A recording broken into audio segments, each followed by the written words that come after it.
এই সাআদত বজুর বাজুদিস তানা বখশদ খুদায়ে গো খোশিন্দা। এই সাআদত বজুর বাজুদিস তানা বখশদ খুদায়ে গো খোশিন্দা। এই ভাগ্য সবার জুটে না, যাদের উপর আল্লাহ রহমত নাজিল করেন তারাই পায়। মুসলমান, কই দিনের দুনিয়া, কই দিনের দুনিয়া। আজকে আছি কালকে থাকতে নাও পারি, ঠিক কিনা?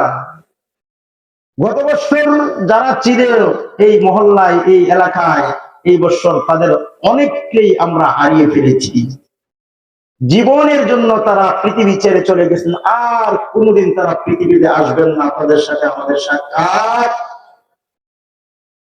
হবে না। আজকে আমরা যারা আছি হয়তো বা আগামী বছর থাকবো না। আল্লাহ সকলের হায়াত গুলো লম্বা করে দোয়া করি। মুসলমান, হায়াতের কদর করা চাই, হায়াতের মূল্য দেওয়া চাই। মূল্য হায়াতের মূল্য কি দিব? যেভাবে রব্বে কারীম আপনাকে আমাকে হায়াত পরিচালনা করার জন্য বলেছেন, সেইভাবে আপনার আমার হায়াতটা পরিচালনা করা উচিত। তাহলেই আমি সফল হব ফিদ দুনিয়া ওয়াল আখিরাহ, দুনিয়া আখিরাত উভয় জাহানে। আল্লাহ পাক জিজ্ঞাসা করবেন, সকল মানুষ মৃত্যুর পরে যখন হাসরের মাঠে উঠবে, তখন আল্লাহ পাক জিজ্ঞাসা করবেন, আওয়ালাম নুআম্মিরকুম মা ইয়াতাযাক্কারু ফীহি মান তাযাক্কার ওয়া জাআকুমুন নাযীর। বান্দা, আমি কি তোমাকে হায়াত দেই নাই? দুনিয়ার জীবনে লম্বা একটা টাইম তোমাকে দেই নাই, সময় দেই নাই? এই সময়ে তুমি আমি আল্লাহর হুকুম মানবা, আমি আল্লাহর পথে চলবা, আমি আল্লাহর বিধিবিধান গুলো পালন করে তারপরে আমার কাছে আসবা, এরকম কি একটা হায়াত পাও নাই? এই প্রশ্নটা আল্লাহ করবেন। বিশ্বনবী রাহমাতুল লিল আলামিন বলেন, এই প্রশ্নের উত্তর দেওয়া ছাড়া কোন বনে আদম এক কদম সামনের দিকেও যেতে পারবে না, এক কদম পিছনের দিকেও যেতে পারবে না। নড়াচড়া করার কোন সুযোগ নাই। আল্লাহ বলবেন, বান্দা, হায়াত নামক বস্তু আমি দিয়ে তোকে দুনিয়াতে পাঠিয়েছিলাম, তুই কোন পথে হায়াত ব্যয় করেছিস? জবাব দে। হায়াত তো তোর ছিল না, আমার ছিল। আমরা যারা জীবিত আছি, আমাদের কোনো কর্তৃত্ব আছে না? আল্লাহর দয়া। আল্লাহ যদি হায়াতটাকে এখনই নেন গা, আমাদের কিছু করার থাকবে? তাই মুসলমান, আমরা যে যেখানে আছি প্রত্যেকেই চেষ্টা করব আমার হায়াতটা আল্লাহ এবং আল্লাহর রাসূলের তরিকা মতো চালানোর। পারবো ইনশাআল্লাহ? বলেন তো, ইসলামের বিধান কয়টি? ইসলামের বিধান কয়টি? 5টি। 1 নাম্বার কি? কালিমা। 2 নাম্বার নামাজ। 3 নাম্বার রমজানের রোজা। 4 নাম্বার হজ যাকাত। ঠিক কিনা? 5টি স্তম্ভ।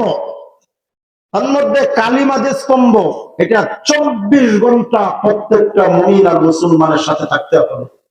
1 মিনিটের জন্য যদি কোনো মানুষ কালিমা থেকে পৃথক হয়ে যায়, সে মুসলমান থাকবে? কাফের হয়ে যাবে। তাই এই যে ইসলামের প্রথম স্তম্ভ কালেমা, এটার সাথে 24 ঘন্টা আমাদের লেগে থাকতে হবে।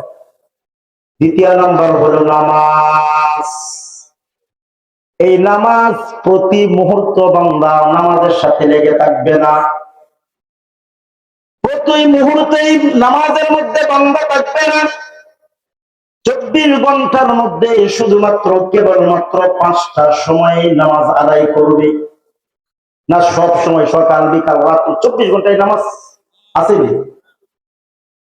শুধুমাত্র 5টা সময়ে নামাজ আদায় করবে। 5টা ওয়াক্ত হলে ওই ওয়াক্ত, ওই সময়গুলোতে নামাজ আদায় করবে।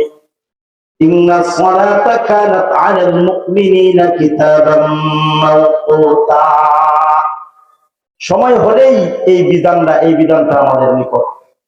সকাল, দুপুর, বিকাল, মাগরিব এবং এশা 5টা সময় নামাজ।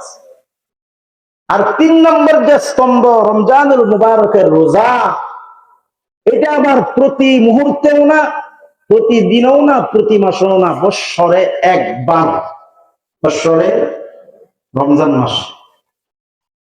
এই যে 3টা বিধান ধনী গরিব সকলের উপর ফরজ, এই 3টা স্তম্ভ ইসলামের, এই 3টা রুকন সকল মুমিন মুসলমান পালন করা লাগবেই।